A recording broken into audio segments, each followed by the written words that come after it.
నమస్తే, welcome to Suman TV. Summer వచ్చేసింది, ఏసీల వాడకం బాగా పెరిగిపోతుంది. అయితే మనలో చాలా మందికి ఏసీని అసలు ఎలా వాడాలో తెలియదండి.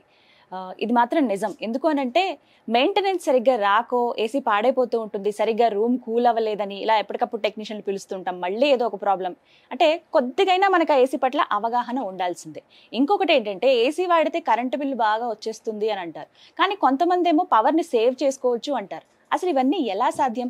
మనకున్నటువంటి చిన్న చిన్న డౌట్స్ని ఏవైతే ఉన్నాయో అవన్నీ ఇవాళ వీడియోలో నేను మీకు క్లారిటీ ఇచ్చే ప్రయత్నం చేస్తాను. ప్రస్తుతం నాతో పాటు 12 ఇయర్స్గా ఏసీ టెక్నీషియన్గా పనిచేస్తున్న రాంబాబు గారు ఉన్నారు. మీ సందేహాలు నా సందేహాలు అన్ని క్లియర్ చేసుకుందాం. హలో రాంబాబు గారు, నమస్కారం. 12 ఇయర్స్ అండి మీరు అంటే మీకు ఏదైనా ఒక షాప్ పెట్టుకుని మెయింటైన్ చేస్తున్నారా లేకపోతే ఎలా? షాప్ అండ్ మెయింటెనెన్స్ నాకు బయట ఓన్ వర్క్ ఎక్కువ. Own work. కాల్ చేస్తే వెళ్ళి ఏసీ రిపేర్ చేసి వచ్చేస్తారు. మొత్తం ఆల్ రిపేర్స్ చేయడం. కామన్ గా వచ్చే రిపేర్ ఏంటి ఏసీలో? అసలు కామన్ గా వచ్చేది అయితే మటుకి నా గ్యాస్ లీక్ ఉంటదండి ఎక్కువ. లేదంటే హైలో అయితే మటుకి సర్వీసింగ్ చేయించుకోవాలండి. 90% అయితే సర్వీసింగ్ చేయించుకుంటేనే కూలింగ్ ఎఫెక్ట్ ఉంటుంది, లేదంటే ఉండదండి. ఓకే, అంటే ఒక ఏసీకి సర్వీసింగ్ అనేది ఎప్పుడెప్పుడు అవసరం? 6 monthsకి ఒకసారి మినిమం చేయించుకోవాలండి. సమ్మర్ ముందు, సమ్మర్ తర్వాత. ఓకే, మనకి 3 నెలలు కదా బాగా ఉండేది. ఇప్పుడు ఏప్రిల్, మే, జూన్, మార్చ్ అనుకోండి. మార్చ్, ఏప్రిల్, మే వరకు బాగా ఉంటుంది, జూన్ మధ్య వరకు కూడా. ఈ 3.5 నెలలు అయిన తర్వాత వింటర్ సీజన్ అయిపోయిన వెంటనే స్టార్టింగ్ లో చేయించుకోవాలండి. తర్వాత సమ్మర్ సీజన్ అయిపోయిన వెంటనే చేయించుకోవాలండి. యూజింగ్ కి ఏసీ కూలింగ్ ఎఫెక్ట్ బాగుంటుందండి. మెయిన్ అయితే అదండి. ఓకే, సో కామన్ గా వచ్చే డౌట్స్ అయితే అంటే ఏమని అడుగుతారు? ఏసీ సర్వీసింగ్ మెయిన్ అండి. దానివల్లే కరెంటు బిల్ ఎక్కువ వస్తుంది సర్వీసింగ్ చేయించకపోతే కనుక. సర్వీసింగ్ కరెక్ట్ టైం చేయకపోతే పవర్ బిల్ ఎక్కువ వస్తుంది. పవర్ బిల్ వస్తుంది, డస్ట్ పట్టేసి గ్యాస్ సర్క్యులేషన్ ఒక కూలింగ్ ఎఫెక్ట్ తక్కువ అయ్యి అలాగ వస్తుందండి. దానివల్ల బిల్ ఎక్కువ వస్తుంది. అంటే కామన్ గా మనం చూసేది 2000 పైనే వస్తుంది. ఎవరైనా ఇంట్లో ఏసీ ఉంటే 2000 పైన మనం చూస్తాం. బట్ అది కూడా తగ్గించుకోవచ్చు అండి. సర్వీసింగ్ చేయించుకుంటే సర్వీసింగ్ మెయింటెనెన్స్ బాగుంటే కనుక కరెంట్ బిల్ తగ్గుతుంది. సాధారణంగా టన్స్ లో మనం చూస్తాం కదా ఏసీస్, ఎలా ఉంటాయి? 10/10 అయితే 1 ton వేసుకోవచ్చు. 1 ton అండి. దానికి రూమ్ బట్టి అయితే 1 ton 1.5 అండి. స్పిరిట్ ఏసీస్ 2.10 ఇలా ఉంటది. సెంట్రల్ ఏసీస్ వచ్చేసరికి టన్నేజ్ మారుతుందండి. Split, tower, window, cassette ACs 4 ఉంటాయండి. ఇందులో డౌట్ ఏంటంటే స్ప్లిట్ ఏసీ బెటరా, టవర్ ఏసీస్ బెటరా? ఇప్పుడు ఫర్ ఎగ్జాంపుల్ ఒక ఇంట్లోనండి మనకి హౌస్ కి వచ్చేసరికి విత్ బట్టి tower AC, split AC better అండి. కమర్షియల్ హాల్స్ గానీ వాటిలోకి అయితే మటుకి ఫంక్షన్ హాల్స్ గానీ టవర్ ఏసీ బెటర్ అండి. టవర్, క్యాసెట్ ఏసీ అండి. ఇప్పుడు పెద్ద హాల్ ఉందనుకోండి, కమర్షియల్ ప్లేస్, ఇప్పుడు మీరు అన్నారు ఒక ఫంక్షన్ హాల్ ఏదో అని, అక్కడ ఏవి బెటర్ అండి చాయిస్? ఫంక్షన్ హాల్ కి అయితే కనుక క్యాసెట్ ఏసీ బెటర్ అండి. స్క్వేర్ టైప్ వస్తుంది. అంటే ఎలా ఉంటుంది? 4 పలుకులు కూడా వస్తుంది అండి. స్క్వేర్ టైప్ 4 వైపులా ఎయిర్ వస్తుంది అండి. అదైతే టవర్ ఏసీ అయితే మటుకి 1 side వస్తుందండి. ఓన్లీ టవర్ అంటే పెట్టిదండి, నిలబెట్టింది. అవును. అదైతే మటుకి అదైనా ఇదైనా సరే కూలింగ్ ఎఫెక్ట్ టన్నేజ్ బట్టే ఉంటుందండి. అది కూడా అంటే ఆ రూమ్ ఎంత ఉంది అనే దాన్ని బట్టి ఉంటుంది అంతే. కూలింగ్ ఎఫెక్ట్ ఏసీ అనేసరికి ఎక్కడైనా ఒకటే, ఏదైనా ఒకటే. ఓకే, అంతే చల్లగా అంతే వస్తుందండి. ఓకే, ఎక్కడైనా సరే ఇంకా అందులో మార్పులు ఉండవండి ఏసీ కూలింగ్ బట్టి. ఓకే, ఇంట్లో మనం నార్మల్ ఏసీ, టవర్ ఏసీ వాడుకుంటే యూజ్ ఉండదంట? యూజింగ్ ఉండదండి, టన్నేజ్ బట్టి ఉంటుందండి. మనకి రూమ్ కెపాసిటీ బట్టి మెయిన్ అండి ఉంటుంది. స్ప్లిట్ ఏసీ అనేసరికి పైన వాల్ మీద వస్తుంది కాబట్టి దానికి బెటర్ గా స్ప్లిట్ ఏసీ సజెషన్ అండి. టవర్ ఏసీ అనేసరికి హాల్స్ లోని, ఫంక్షన్ హాల్స్ లోని అక్కడ ఒక సైడ్ పెట్టడానికి యూజ్ చేస్తారు. రైట్. అండ్ ఇప్పుడు కామన్ గా చూద్దాము. అంటే ఇప్పుడు ఫర్ ఎగ్జాంపుల్ ఇది ఎందుకు ఉంచానంటే తెలుస్తుంది, ఒక చిన్న డౌట్స్ అవి అడగటానికి. ఒక్కోసారి ఏంటంటే మనం ఏసీ ఆన్ చేసిన తర్వాత ఇలా తుప్పర్ల లాగా వాటర్ ఇలా పడుతూ ఉంటుందండి, ఇక్కడ నుంచి ఇలా వచ్చేస్తూ ఉంటుంది. రీజన్ ఏంటి అసలు? ఓకే, డస్ట్ పట్టేసి ఎయిర్ బ్లాక్ అయిపోయినా సరే కాయిల్ లోంచి వాటర్ లీక్ అయ్యి బ్లోయర్ దగ్గర నుంచి వస్తుందండి వాటర్. అది ఇంకోటి ఏంటంటే డ్రైన్ పట్టి ఉంటది. డ్రైన్ పట్టి బ్లాక్ అయినా సరే అందులోంచి వాటర్ లీక్ అయ్యి బ్లోయర్ నుంచి వస్తుందండి. దానికి ఏం ప్రాబ్లం ఉండదు, ప్రాబ్లమ్స్ ఏమి ఉండవండి. అది ఎక్కువ వాటర్ లీక్ అవుతే మట్టుకు సర్వీసింగ్ చేయించుకోవాలండి, లేదంటే అది బోర్డులోకి వెళ్ళి ఎఫెక్ట్ అయ్యే ప్రాబ్లం ఉందండి. డ్రైన్ బై బ్లాక్ అయ్యి బోర్డులోకి వెళ్ళి ఎఫెక్ట్ అయ్యే ప్రాబ్లం ఉందండి మెయిన్. సో ఈ విషయం జాగ్రత్త అండి. చాలా మంది వస్తున్నాయి కదా పర్వాలేదని చెప్పి అలా డిలే చేసేస్తూ ఉంటారు. బట్ అది వాటర్ లీకేజ్ అవుతుంది అంటే కనుక కంపల్సరీ సర్వీసింగ్ చేయించుకోవాలి. డ్రైన్ బ్లాక్ అయితే మటుకి క్లీన్ చేయించుకోవాలి. సర్వీసింగ్ మెయిన్ అండి. సో అలా వచ్చినప్పుడు నెగ్లెక్ట్ చేయొద్దు, అదొక ఇండికేషన్ అని అనుకోవాలి అంతే సర్వీసింగ్ కి. రాంబాబు గారు, ఏసీ కొనేటప్పుడు ముఖ్యంగా మేము పరిగణనలోకి తీసుకోవాల్సిన అంశాలు ఏంటండి? మనకి స్టార్ రీడింగ్ అని ఉంటది కదా మేడం. ఆ స్టార్ రీడింగ్ తో పాటు 3 స్టార్ 4 స్టార్ 5 స్టార్ ఇందాక అన్నారు మీరు. స్టార్ రీడింగ్ తో పాటు మన కూలింగ్ కన్సెషన్ అని చెప్పి ఉంటదండి. ఓకే, అది కూడా చూసుకోవాలండి మెయిన్. ఓకే, ఇప్పుడు ఇక్కడ చూద్దాం. ఇది వచ్చేసి 210 అండి. 1.5 కి అయితే 4480 ఉంటుందండి. ఓకే, ఈ 210 కాబట్టి 6550 ఉంటుందండి. అది చూసి మెయిన్ తీసుకోవాలి. ఓకే, ఓకే, అక్కడ అవి కంపల్సరీ మెన్షన్ చేసి ఉంటాయి. దాని కెపాసిటీ బట్టి ఇస్తాడండి. కెపాసిటీ బట్టి చూసి తీసుకోవాలి మేడం. ఇవన్నీ కూడా మన రూమ్స్ ఎంత ఉన్నాయి, మనం ఎక్కడ యూజ్ చేస్తున్నాం, ఇది కమర్షియల్ ప్లేస్ లో కావాలా లేకపోతే హౌస్ పర్పస్ అనేది? హౌస్ పర్పస్ కే వస్తాయండి. స్ప్లిట్ చేసి ఎక్కువ శాతం అయితే. సో దాన్ని బట్టి తీసుకోవాలి. ఇప్పుడు ఆఫీసెస్ లో చిన్న చిన్న క్యాబిన్స్ ఉంటాయి కదా, అక్కడ మనకి స్ప్లిట్ ఏసీనే కదా పెడతారు. స్ప్లిట్ ఏసీ అండి. అది 1.5 వస్తాయండి ఎక్కువ శాతం. ఓకే, 4 ఇక్కడ స్టార్ రీడింగ్ తో పాటు 4480 పైబడి ఉన్నది తీసుకోవాలి madam. Cooling capacity. Okay, okay, అది కంపల్సరీ దృష్టిలో పెట్టుకోవాలి. దృష్టిలో పెట్టుకుని దాన్ని బట్టి అయితే మట్టి 4500 పైబడి మనకి కూలింగ్ కెపాసిటీ ఉండేవి మాత్రమే మనం సెలెక్ట్ చేసుకోవాలంటండి. ఎందుకంటే మనం అన్ని వేలు పెట్టి కొంటాము, పనికి రాకుండా లేకపోతే మనకి మెయింటెనెన్స్ రాకుండా అది అలా ఉంచేయడం కన్నా ఫస్ట్ ఎలాంటి అంశాలు మనం తెలుసుకుని ఒక ఏసీ కొనాలి అనేది ఇప్పుడు చెప్పారు. రాంబాబు గారు, అంటే సర్వీస్ చేయడానికి ఒక టెక్నీషియన్ ని పిలవాల్సిన అవసరం లేదు, మీ అంతటా మీరే జస్ట్ క్లీన్ చేసేసుకోవచ్చు. ఏమైనా చిన్న చిన్న ప్రాబ్లమ్స్ ఉన్నా అలాంటివి ఏమైనా ఉన్నాయా? మా అంతటా మేము అసలు ఇలా చేసుకోవచ్చా అండి? ఎట్లా చేయాలి అసలు క్లీనింగ్? ఇటు side right side left side locks ఉంటాయి మేడం. లాక్స్ ఉంటాయి. Yes, okay. అటు సైడ్ ఇటు సైడ్ లాక్స్ పట్టుకుని పైకి లేపితే ఓకే. ఇవి డస్ట్ ఫిల్టర్లు అండి. ఇవి రెండు ఇలా పైకి లేపి ఇలా లాచి బయటకు వస్తుంది. నేను ఇది క్లీన్ చేసుకుని పెట్టుకుంటే కూలింగ్ ఎఫెక్ట్ బాగుంటుందండి. కూలింగ్ ఎఫెక్ట్ ఎక్కువ అవుతుంది. ఓకే, ఇవి కంపల్సరీ క్లీనింగ్ ఉండాలి. వీటికి డస్ట్ అంతా ఉండిపోతే ఇంకా ఎక్కడ వస్తుంది ఎయిర్ అనేది? చల్లగా అనేది రాదు. ఫస్ట్ ఎయిర్ సర్క్యులేషన్ ఎక్కువ అవ్వదండి. ఓకే, ఇక్కడ ఇలా డైరెక్ట్ క్లీన్ చేయొచ్చా బ్రష్ తోటి? మనం అక్కడ చేసుకుంటా అదైతే టెక్నీషియన్ వాళ్ళే చేయాలి. క్లీనింగ్ అంటే ఎలా అండి? వీటిని ట్యాప్ కింద పెట్టి వాష్ చేయొచ్చా? చేయొచ్చండి. ఇవేమి పాడవ్వవు కదా ఈ నెట్ అంతా? ట్యాప్ కింద డైరెక్ట్ వాటర్ వాష్ చేసుకుంటే సరిపోతుంది. Okay, okay. సబ్బు నీళ్ళతో మనం వాష్ చేయొచ్చా? సబ్బు నీళ్ళతో కానీ షాంపూ వాటర్ తో కానీ చేసుకోవచ్చు. ఓకే, ఇది మాత్రం గుర్తుపెట్టుకోండి. షాంపూ వాటర్ కానీ మాక్సిమం ఎక్కువగా షాంపూ వాటర్ యూజ్ చేయడానికి ట్రై చేయండి. వాటితో క్లీన్ చేసుకోవడం బెటర్ అంట. సో ప్రాబ్లం ఏమి ఉండదు అని అంటారు. కానీ ఇది క్లీనింగ్ ఇది మనకి ఈజీనే. జస్ట్ ఇక్కడ లాక్ ఒకటి ఓపెన్ చేసి పైన ఈ నెట్స్ లా ఉన్నాయి కదా, ఇవి తీసి క్లీన్ చేసి మళ్ళీ జాగ్రత్తగా పెట్టేయాలి. ఇటు ఫ్రంట్ సైడ్ నుంచి చేసుకోవాలండి వాషింగ్. అబ్బో, సైడ్ నుంచి కాదండి, పై నుంచి కాదండి, కింద నుంచి చేసుకోవాలి. ఫ్రంట్ ఓకే, మొత్తం ఫ్లష్ పోతుంది కదా. Okay, okay, right. అదొకటి గుర్తుపెట్టుకోవాలి. రాంబాబు గారు, ఒక డౌట్. ఇప్పుడు తడిగా ఉంటుంది కదా మనం అంతా వాష్ చేసిన తర్వాత ఈ మ్యాట్ అంతా, అలాగే పెట్టేయచ్చా? మళ్ళీ ఏమైనా ప్రాబ్లం అవుతుందా? లేదంటే డ్రై అయిన తర్వాత డ్రై లో అయినా పెట్టుకోవచ్చు. ఓకే, సో మాక్సిమం డ్రై అయిన తర్వాత పెడితే మంచిది అని అంటారు. సేమ్ మళ్ళీ అంతేనా ప్రొసీజర్? మనంతటా మనం క్లీన్ చేసుకోవాలంటే కనుక ఈ చిన్న జస్ట్ ఇది ఒక టిప్ అండి. ఎవరైతే ఇలా మనకి నెట్స్ లాగా ఉందో ఇలా మెష్ లాగా, ఇది జస్ట్ క్లీన్ చేసుకోవాలి బ్యాక్ సైడ్ నుంచి, ఇటువైపు నుంచి. అందరూ డైరెక్ట్ గా ఇటు నుంచి చేస్తూ ఉంటారు, కానీ అలా అయితే డస్ట్ పోదు అంటున్నారు రాంబాబు గారు. ఫిక్స్ పెట్టేసి నార్మల్ గా సేమ్ ఇది ఓకే, అంతే. నార్మల్ గా తోడటం ఇవన్నీ అయితే క్లీన్ పైన ఉంటాయి కాబట్టి క్లాత్ తో తడిబడితో తుడుచుకోవచ్చండి. ఇదైతే ప్యానల్ అయితే ఓకే. సో పైన ప్యానెల్ మాత్రం మనం నార్మల్ గా ఎలా అయితే ఫ్రిడ్జ్ ఇవన్నీ క్లీన్ చేసుకుంటామో, వాషింగ్ మిషన్ క్లీన్ చేస్తాం కదా, అలా క్లీన్ చేసేసుకోవచ్చు. రైట్. ఇంకా కామన్ గా తీసుకోవాల్సిన జాగ్రత్తలు చెప్పండి. ఇప్పుడు మా ఇంట్లో ఏసీ ఉందండి, నేను ఎలాంటి కేర్ తీసుకోవాలో నాకు చెప్పండి.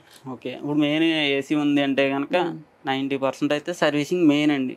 సర్వీసింగ్ చేయించుకోవాల్సింది 6 నెలలకు ఒకసారి. 6 నెలలకు ఒకసారి. రైట్. ఇంకా గ్యాస్ లో ఉంటే కనుక చెక్ చేయించుకోవాల్సింది. అది ఎలా తెలుస్తుంది గ్యాస్? అది మనకి గేజెస్ చూపిస్తామండి.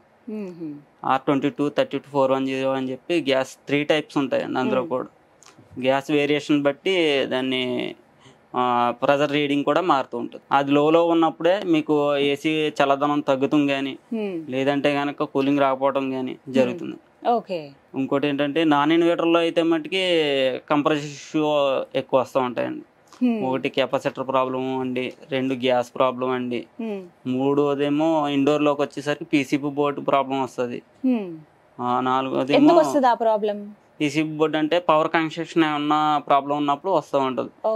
నాన్ ఇన్వర్టర్కు వచ్చేసరికి స్టెబిలైజర్ కంపల్సరీ పెట్టించుకోవాల్సిందే, స్టెబిలైజర్ ఉండాలి కంపల్సరీ. ఇన్వర్టర్ లేకపోతే ఇన్వర్టర్ మోడల్ కాకపోతే నాన్ ఇన్వర్టర్ అయితే కంపల్సరీ స్టెబిలైజర్ పెట్టించుకోవాల్సింది. ఓకే.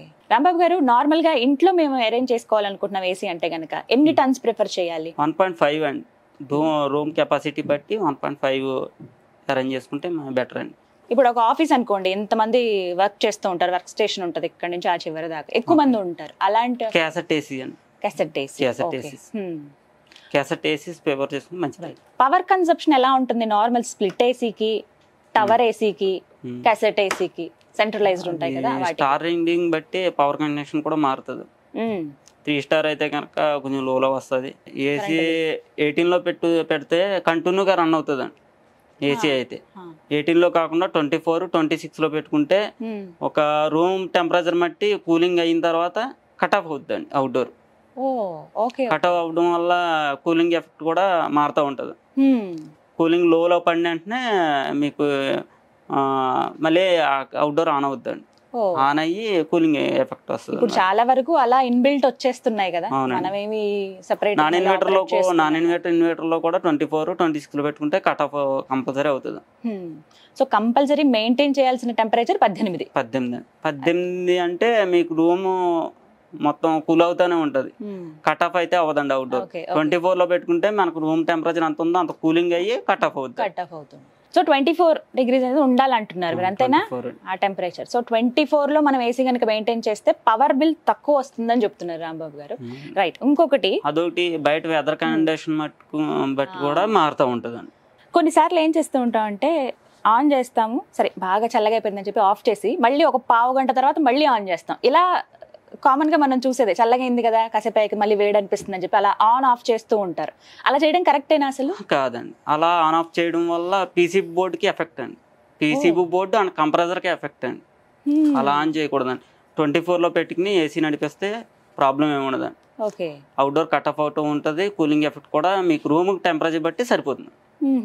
సో అలా ఆపి ఆన్ చేయడం, అలా ఆన్ ఆఫ్ చేయడం మంచిది కాదండి. Okay, fine. అండ్ ఇంకో కామన్ డౌట్ ఏంటంటే, నేను విన్నాను ఒక దగ్గర, ఇది ఎంతవరకు నిజమో మీరు చెప్పండి, ఏసీ ఉన్న రూమ్ లో బీరువా పెట్టొద్దు అని అంటారు, నిజమేనా? ఐరన్ కి సంబంధించింది ఏ వస్తువు ఉండకూడదండి. ఎందుకని? ఎందుకంటే మెయిన్ అది ఐరన్ కి తీసుకున్న తర్వాత కూలింగ్ ఎఫెక్ట్ వస్తుందండి బయటికి. మొత్తం ఆ బీరువా లాగేసుకుంటుందా?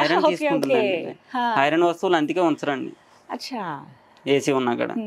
బీరువా ఉందంటే బీరువా హాఫ్ కూలింగ్ తీసుకుంటది. అమ్మో, అందుకని అంత చల్లగా అనిపించదు అన్నమాట మీకు. అందుకే కబోర్డ్స్ ఉన్న రూమ్స్ లో గానీ వాటిలో గానీ ఐరన్ ది పెట్టుకోవడం మంచిది కాదు. ఓకే, ఓన్లీ ఇప్పుడు అంతా కబోర్డ్సే ఉంది చాలా వరకు కొత్తగా. కూలింగ్ ఎఫెక్ట్ కూడా బాగుంటుందండి దాన్ని బట్టి. సో అందరికి ఒక ఐడియా వచ్చింది, ఒక క్లారిటీ వచ్చిందని అనుకుంటున్నాను. ఏసీ ఎవరైతే యూజ్ చేస్తున్నారో మీరు బీరువాని ఆ గదిలో పెట్టకండి అని చెప్తున్నారు. మాక్సిమం కూల్ అంతా కూడా ఆ బీరువా అంటే ఐరన్ వస్తువు లాగేసుకోవడం వల్ల మనకి ఎంత వేసినా చల్లదనం అనిపించదట. కవర్ వేసుకుంటే మంచిదండి, లేదంటే బీరువాకి. ఇలాంటి చిట్కాలు ఏమైనా ఉంటే చెప్పండి. కవర్ చేసేయాలా మొత్తం? కవర్ చేసుకోవచ్చు. బీరువా క్లాత్ కదండి, కవర్ వస్తుంది, బీరువా కవర్, అది వేసుకోవడం బెటర్ అండి. ఓకే. ఎందుకంటే మెయిన్ ఏంటంటే కూలింగ్ ఎఫెక్ట్ అనేసరికి ఐరన్ వస్తువులే తీసుకున్న తర్వాతే కొంచెం ఎఫెక్ట్ వదులుతుందండి. అదండి మెయిన్. అలా ఇంకొక డౌట్ ఏంటంటే, ఏసీ ఉంది ఓకే, బట్ కొంతమంది ఫ్యాన్ కూడా ఫుల్ స్పీడ్ లో పెట్టి ఉంచుతారు. ఓ పక్కన ఏసీ రన్ అవుతుంటుంది, 4 స్పీడ్ లో ఫ్యాన్ ఉంటుంది. అసలు అలా చేయొచ్చా?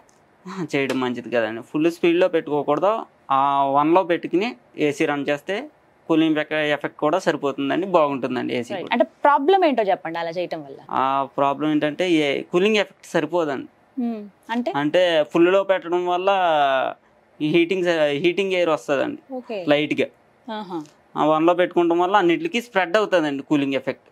అది మెయిన్ అండి. సో ఇంకా అంత ఖర్చు పెట్టి ఏసీ తీసుకుని ఆన్ చేసుకోవడం వల్ల ఉపయోగం లేదు. ఫ్యాన్ అంత స్పీడ్ లో పెడితే. స్పీడ్ లో పెట్టడం మంచిది కదండి, 1లో పెట్టుకోవాలండి. రైట్, ఫ్యాన్ ని 1 స్పీడ్ లో పెట్టాము, అప్పుడు ఏసీ టెంపరేచర్ ఎంత ఉండాలి? 18 లో ఉండాలి. 18. ఇది మాత్రం హై స్పీడ్ లో ఉండాలి ఫ్యాన్ స్పీడ్ కూడా. ఓకే. ఇది ఏసీ రిమోట్ లో హై స్పీడ్ లో ఉండాలి. ఓకే, ఏసీలో ఉన్నటువంటి ఫ్యాన్ స్పీడ్ అనేది హైలో ఉండాలి. హైలో ఉండాలి. మన నార్మల్ గా ఉండే ఫ్యాన్ మాత్రం 1 స్పీడ్ లో ఉండాలి. ఓకే ఓకే, ఇది ఒక లాజిక్. అది కూలింగ్ ఎఫెక్ట్ సరిపోతుందండి. ఇంకోటి ఏంటంటే ఒక్కొక్కటి గ్యాస్ అత్మానం లీక్ అవుతుందంటే కనుక ఇండోర్ కానీ అవుట్డోర్లో కానీ లీక్ ఉంటేనే కంపల్సరీ లీక్ అవుద్దండి. ఒకటి ప్లేయర్ నోట్ల దగ్గర లీక్ అవుద్దండి మెయిన్. ఒక ప్లేయర్ నోట్ల దగ్గర అయితే అప్పటికప్పుడు చేసి ఇచ్చేస్తారు. ఇండోర్ అవుట్డోర్లో లీక్ ఉంటే కనుక ఎన్నిసార్లు గ్యాస్ వేసినా సరే నిలబడదండి. మెయిన్ కంపల్సరీ 2 రిమూవ్ చేసి తీసుకెళ్ళి చేయించుకుని వచ్చి చేయవలసిందే. ఓకే, కొన్ని సార్లు ఇండికేషన్ కూడా సరిగ్గా కనపడదు మనకి, ఆ నెంబర్స్ అంటే ఎంత టెంపరేచర్ ఉందని. ఇవి దేనికి? అది బోర్డులో డిస్ప్లే ప్రాబ్లం ఉంటే కనుక ఇండికేషన్ కనపడదండి. దానివల్ల కూడా ఏం ప్రాబ్లం ఉండదు మేడం.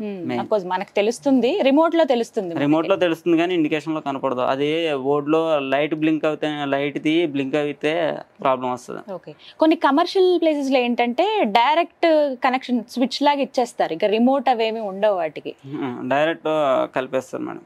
అదైతే ప్రాబ్లం ఏమి ఉండదండి. రిమోట్ లో ఆఫ్ చేసి ఆన్ చేస్తూ ఉంటారు కదండి, ప్రాబ్లం ఏమి ఉండదు. ఇంకొకటి ఏంటంటే నేను ఒక దగ్గర చదివాను, గ్యాస్ లీక్ అయ్యి ఇట్లా అది చాలా ప్రమాదం అయ్యింది ఏసీ నుంచి అని చెప్పారు. అంటే మనం నిద్రపోయే టైంలో అలా ఏమన్నా జరుగుతుందా? తెలియదు కదా ఆ టైంలో. అవును మేడం, అవును. ఏసీ రన్నింగ్ లో ఉన్నప్పుడు అయితే మటుకు గ్యాస్ లీక్ అవడం అన్నది జరగదండి. మీరు నార్మల్ గా ఏది సజెస్ట్ చేస్తారు? టవర్ ఏసీలు బెటర్ అంటారా, ఇలా స్ప్లిట్ ఏసీస్ బెటర్ అండి? ఇవే బెటరా అన్నిటితో కంపేర్ చేస్తే? ఎందుకని? ఇవేంటంటే ఇవి వాళ్ళకి వస్తాయండి, తక్కువ ప్లేస్ లో పడతాయండి. అవును, అవేమో టవర్ ఏసీ ఎక్కువ ప్లేస్ పడుతుందండి.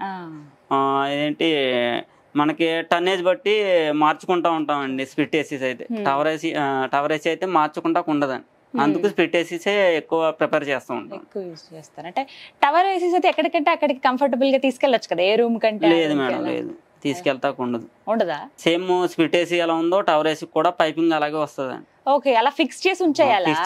ఓకే ఓకే, ఇదే సేమ్ ఇది ఒకటే సేమ్ ఏసీస్ లో ఉంటాయి. అండ్ ఇంకొకటి కామన్ గా డౌట్ నాకు, అదైతే ఏసీ వాల్ కి వస్తుంది, ఇదైతే కనుక నిలబెడతారండి టవర్ ఏసీ. ఇప్పుడు ఈ మధ్యలో మూవబుల్ ఏసీలు వచ్చినాయి. మూవబుల్ ఏసీస్ అవి అయితే కనుక ఎక్కడికైనా మూవ్ చేసుకోవచ్చు. కూలింగ్ ఎఫెక్ట్ కూడా మామూలుగా నార్మల్ గానే ఉంటుంది. రన్నింగ్ లో ఉన్నాయి మేడం, వాడుతున్నారు మేడం. ఓకే. అండ్ ఇంకొక డౌట్ అండి, విండో ఏసీస్ ఉంటాయి కదా, అండ్ అలాగే ఈ స్ప్లిట్ ఏసీ. విండో ఏసీ కన్నా ఈ ఏసీ డిఫరెన్స్ చూసుకుంటే దానివల్ల చాలా కరెంట్ బిల్ వస్తుంది అని అంటారు విండో ఏసీల వల్ల. రీజన్ ఏంటి? ఓల్డ్ మోడల్ అయితే మట్టుకి కంప్రెసర్ ఇష్యూ వల్ల కరెంట్ బిల్ వస్తుంది. న్యూ మోడల్ లో అలా లేదు మేడం. అది స్టార్ రింగ్ వల్ల కూడా current bill up and down అవుతూ ఉంటుంది. పాతకాలం విండో ఏసీలు అయితే పవర్ ఎక్కువ, ఓల్డ్ అయితే కనుక పవర్ ఎక్కువ వస్తుంది. సో కొత్తవి అయితే అలా లేదండి. స్ప్లిట్ ఏసీస్కి ఏం ఇస్తాడో కంప్రెసర్, విండో ఏసీ కూడా అదే ఇస్తాడు. రైట్. రాంబాబు గారు, ఒక ఏసీ తీసుకోవాలనుకుంటున్నాం వెళ్ళి ఇప్పుడు షోరూమ్ లో. సో ఫస్ట్ మేము ఆలోచించాల్సినవి, చూడవలసినవి ఏంటి, ఏవేవి పరిగణనలోకి తీసుకోవాలి? మనం రూమ్ కెపాసిటీ ఎంత ఉందో ముందు మెయిన్ చూసుకోవాలి మేడం. ఓకే, స్టార్టింగ్ 1.5 3 స్టార్ తీసుకోవచ్చు అండి. లేదు అనుకుంటే 5 స్టార్ తీసుకోవచ్చు. 3 స్టార్ 5 స్టార్ వల్ల పవర్ కన్సంప్షన్ తగ్గుతుంది. 5 స్టార్ వల్ల పవర్ తక్కువ తీసుకుంటది. 3 స్టార్ వల్ల ఒక 5% ఎక్కువ తీసుకుంటది, అంతే ప్రాబ్లం అండి. అంతకుమించి ప్రాబ్లం లేదు మేడం. ఓకే, ఇవైతే మనం ఫస్ట్ మన రూమ్ ఎంత ఉంది, కెపాసిటీ బట్టి మినిమం అయితే కనుక 1.5 సజెషన్ చేయాలండి. ఏసీలో అయితే 110 తీసుకున్నా సరే ఓన్లీ నార్మల్ ఫ్యాన్ లాగా యూజ్ అవుతుంది అండి. అది కూడా అంతేనండి, అంతకు మించి యూజ్ అవ్వదండి. ఉండే కొద్ది ప్రాబ్లమ్స్ కూడా 110 ఎక్కువ వస్తుంది, 1.5 లోలో వస్తుంది. ఈ 12 years లో మీకు ఏదైనా ఒక ఎక్స్పీరియన్స్ ఉందా ఈ ఏసీ రిపేరింగ్ లో? అమ్మో ఇంత దారుణంగా ఉంది దారుణంగా అంటే చాలా తగిలినాయి మేడం. అంటే ఎలాంటివి? గ్యాస్ లీక్ కూడా, క్యాప్లరీ బ్లాక్ అవడం, లేదంటే కెపాసిటర్ దగ్గర ప్రాబ్లమ్స్ ఉండడం, వైరింగ్ కాలిపోవడం, ఇవన్నీ చాలా. మీకు ఏం జరగలేదు కదా? మాకైతే ఏం జరగలేదు, కానీ ఇవన్నీ చాలా ఫేస్ చేసి వచ్చామండి నేను ఎక్స్పీరియన్స్ బట్టి. అప్పటి నుంచి ఇంక ఇదే మీరేం జస్ట్ కాల్ చేస్తే వెళ్ళి రిపేర్ చేసి వచ్చేస్తారా? ఏ ఏరియాస్ కి వెళ్తారు? ఏ ఏరియా అయినా హైదరాబాద్ వెళ్ళి చేసి ఎక్కడైనా సరే వెళ్తారా? ఓకే, 2 నిమిషాల్లో ఉంటారా? 2 నిమిషాలు అంటే కష్టం మేడం, టైం ఇస్తాం. ఈ రోజు అవ్వకపోతే రేపండి. మామూలుగా రిపేర్ అంటే రోజుల తరబడి పట్టేది ఏమన్నా ఉందా ఇందులో? ఉంటది మేడం. ఏంటిది? ఒకటి కాయిల్ రిపేర్ ఒకటి వచ్చేసరికి 1 డే గానీ 3 డే 1 days నుంచి 3 days పట్టొచ్చు, లేకపోతే 5 days పట్టొచ్చు అండి. 5 రోజులు పడుతుంది. 5 రోజులు పడుతుందండి. ఒకటి బోర్డు ప్రాబ్లం ఉన్నా సరే 1 day నుంచి 5 days కూడా తీసుకుంటామండి టైం అండి. Thank you so much Rambabu గారు. సో చూసారు కదండి, ఏసీ వాడేవాళ్ళు ఖచ్చితంగా ఇప్పుడు మేము ఈ వీడియోలో చెప్పినటువంటి టిప్స్ డెఫినెట్గా ఫాలో అవ్వండి. ఎందుకంటే చిన్న చిన్నవేవి ఈజీగా ఎలా మనం మెయింటైన్ చేసుకోవచ్చు. ఈ క్లీనింగ్ అన్నీ కూడా అంటే టెక్నీషియన్ని పిలిచి జస్ట్ ఈ క్లీనింగ్కి వాళ్ళని పిలిచి మనం వెయిట్ చేయాల్సిన అవసరం లేదు, మనంతట మనమే క్లీన్ చేసుకోవచ్చు. సర్వీసింగ్ మాత్రం ఎవ్రీ 6 monthsకి చేయించుకోవాలంటే సమ్మర్ వస్తుంది అనగా ముందుగానే మన సర్వీస్ చేసి పెట్టుకోవాలి. ఆ తర్వాత మళ్ళీ సమ్మర్ అయిపోయిన తర్వాత ఈ విధంగా చేస్తే కొంచెం ఎక్కువ రోజులు లాంగ్ లాస్ట్ ఉంటుందన్నమాట. అలాగే మనం ఏసీ రన్ చేసేటప్పుడు ఫ్యాన్ హై స్పీడ్లో పెట్టొద్దు, జస్ట్ స్పీడ్ 1లో పెట్టుకుంటే చాలు అని చెప్తున్నారు. అప్పుడు మనం ఆ కూలింగ్ ఎఫెక్ట్ని ఎంజాయ్ చేయగలుగుతాం. అలాగే ఏసీ ఉన్న రూమ్లో ఐరన్ వస్తువులు ఉంచడం దాదాపుగా మానేయండి. ఐరన్ వస్తువులు ఏవి ఆ రూమ్స్లో ఉంచకుండా ఉంటే మంచిది. అండ్ అలాగే దీంతో పాటుగా అంటే మనం ఏ పర్పస్లో తీసుకుంటున్నాం, ఇంట్లో కావాలనుకుంటున్నావా లేకపోతే ఆఫీస్ పర్పస్లోనా అంటే కమర్షియల్ స్పేసెస్లో అనేది మనం ఒక్కసారి ఏసీ కొనడానికి వెళ్లే ముందే మన రూమ్ విడ్త్ లెంత్ ఎంత ఉన్నాయి అనేది వాళ్ళకి చెప్తే దాన్ని బట్టి వాళ్ళు ఎక్స్ప్లెయిన్ చేస్తారు ఏవి తీసుకుంటే బెటర్ అని చెప్తారు. ఈ స్టార్స్ విషయంలో మీరు పడి మిగతావన్నీ కరెక్ట్గా అంచనా వేసుకోకుండా చూడకుండా మాత్రం మోసపోవద్దు. ఇవన్నీ పరిగణనలో తీసుకుని మీరు కనుక ఏసీ తీసుకుని మెయింటైన్ చేయగలిగితే హ్యాపీగా ఈ సమ్మర్లో చిల్ అయిపోవచ్చు. మీకు ఒక అవగాహన కల్పించాలని భావిస్తున్నాను. మరో యూస్ఫుల్ అండ్ ఇన్ఫర్మేటివ్ వీడియోతో మళ్ళీ మీ ముందుకు వస్తాను. This is Geetanjali signing off. నమస్తే.